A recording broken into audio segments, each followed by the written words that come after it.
Speaking about Manchester United, we're talking about maybe them buying someone like Casemiro, an older player. I just thought on Monday night, disappointing results. But when you look at the players who came off the bench for Tottenham, very young players. I mean, what's the feeling with the Spurs supporters, how the transfer window has gone on the back of Monday night's result? I think the transfer window has been pretty good for Spurs. I think they've kind of found that balance with bringing in someone like Solanke, who is a proven Premier League striker now.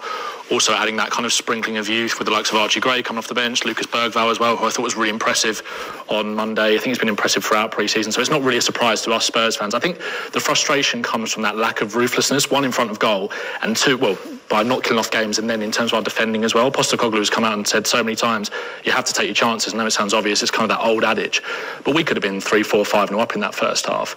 So I think Spurs fans are pleased with the business that we've done, but we're kind of seeing some similar mistakes and similar patterns to last year. Do you think Solanke fixes that for you? I do. Yeah, I think he's the perfect fit for Tottenham in terms of he's the best pressing centre forward in the Premier League. I think we'll create more than enough chances for him to get 15, 20 goals in the Premier League and in Europe as well, maybe on top of that, maybe 25, 30 in all competitions. I think he has got a lot to prove in terms of the fact that he was obviously let go at Chelsea and Liverpool at a young age, but he's developed a lot since then.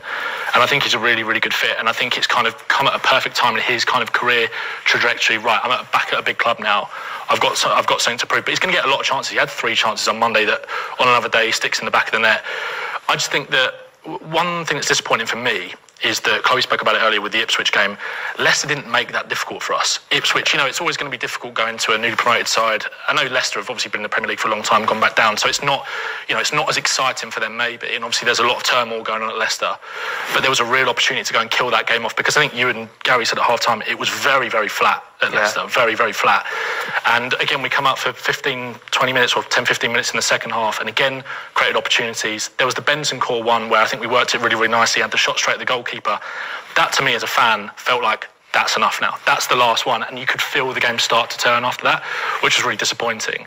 Again, I think with the bright young players that we saw coming off the bench, there's a lot to be hopeful for this season, and that result on Monday hasn't changed how I feel about this season. I still think we're going to very much be in that hunt for top 4. I think the signings point towards that. I would like that little bit more experience in the team.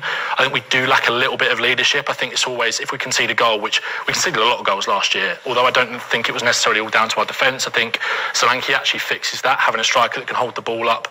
I still think we're lacking, again, everyone's kind of spoken about it, that number 6. Obviously, Basuma out of the game on Monday with his kind of stupid actions from the week before. We still haven't got that perfect fit.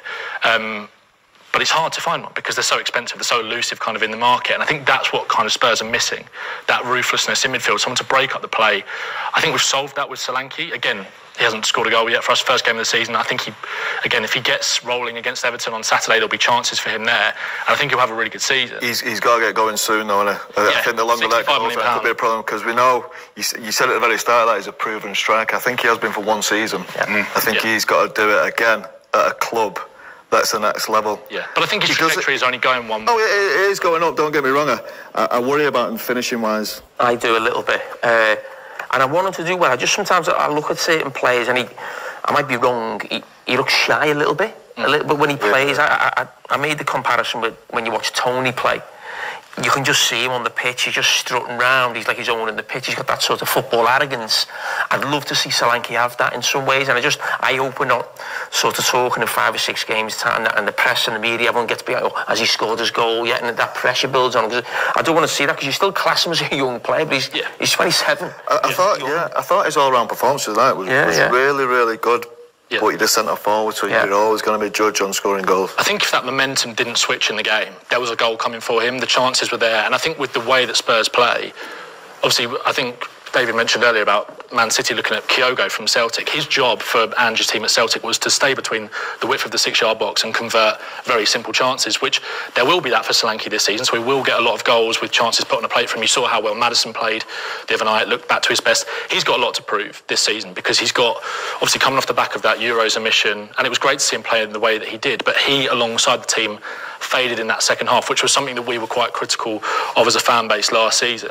And obviously he's got someone like Dane Kulusevski, who came off the bench, who has been playing centrally basically all through pre-season, and I think he made a massive impact when he came on. So there's a lot of pressure on someone like Maddison, but maybe that might be exactly what he needs to kind of get back to what we saw in the first 10 games of last year. The thing I worry about Spurs is, have you got the depth in the squad?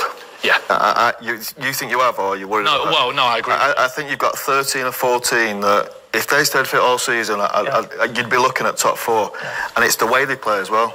The way they play, it's so much energy, it takes so much out of them, and that might have had something to do with the way they finished last season. So I just think he still needs possibly 2 or 3 just to make it a 15, 16-man squad rather than a 13, 14. Yeah, and I think our best defence of Porro, Romero, Van der Ven and Udogie only played about 17, 18 games altogether last year. Obviously, Udogie missed from about April onwards. And the thing is, obviously, I'm a big fan of Christian Romero. I think he's a really good defender. I think he's someone that's matured over the last season or so.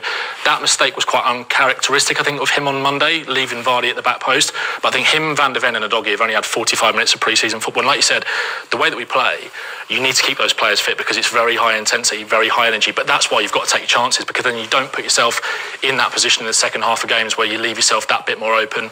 You miss too many chances, the momentum turns.